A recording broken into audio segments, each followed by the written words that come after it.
मोहिनी 14వ అవతారము చతుర్దశ నారసింహం బిభ్రత్ దైత్యేంద్ర పూజితం హిరణ్యకశిపుని చంపిన అవతారం నరసింహ అవతారము తత పంచదశమ్మ కృత్వా గాధధ్వరం బలే వామన అవతారము అవతారే షోడశమే పశ్చిమ బ్రహ్మద్రోహ నృప 10వ అవతారము పరశురాము 16వ అవతారము పరశురాముడు 17వ అవతారము వ్యాస పరమేశ్వరుడు 18వ అవతారము నరదేవత్మాపన్నాసురకార్య వీర్షయ రాముని అవతారము దాని తర్వాత బలరాముడు కృష్ణుడు దాని తర్వాత బౌద్ధుడు కలికి ఈ మాదిరి 24 అవతారాలు 24 అవతారాలు బోధించారు.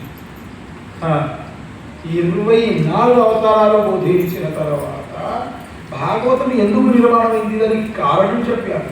యదా మృధే కౌరవ సంజయానాం వీరే కృతిం వీరగతిం గదేషు మృగోదరా విద్ధగదా విమర్శ భగనోరుదండే ధృతరాష్ట్రపుత్రే కౌరవ పాండవుల యుద్ధం జరిగింది. దానిలో కౌరవ సైన్యం అంతా నశించింది. నశించిన తర్వాత ఉత్తరాగర్భంలో ఉన్న ఆ గర్భం పైన అశ్వత్థామ బ్రహ్మాస్త్ర ప్రయోగం చేశాడు.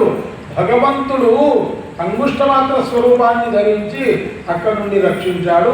రక్షించిన తర్వాత అక్కడ కుంతి తర్వాత ఉత్తర ఇద్దరు స్తుతి చేశారు.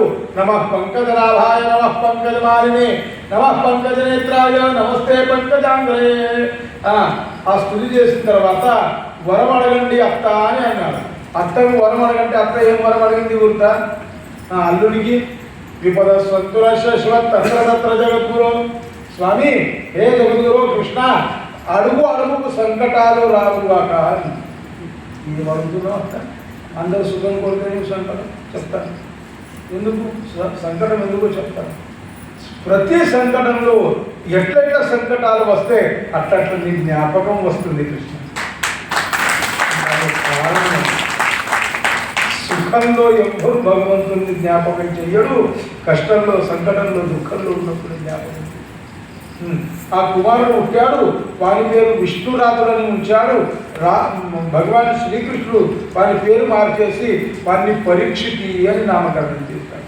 పరీక్షితి ఒకసారి వేటకు వెళ్ళినప్పుడు కలి ఒక ఆవుని కొడుతూ ఉన్నాడు.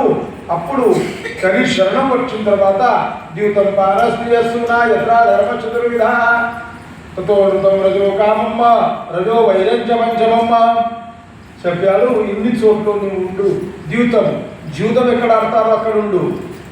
అపేయపానము పరస్త్రీ గమనము సూన హింస. సూన అనగానే మీరు కోడలు అనుకోగలరు. కోడళ్ళ దగ్గర కలిగి ఉంటుందా అట్లా మీరు అర్థం చేసుకోగలరు. రేపు పోయి ఇంటికి పోయి కోడళ్ళకు కష్టం చేయగలరు. అట్లా అర్థం కాదు. సూన అనగా హింస.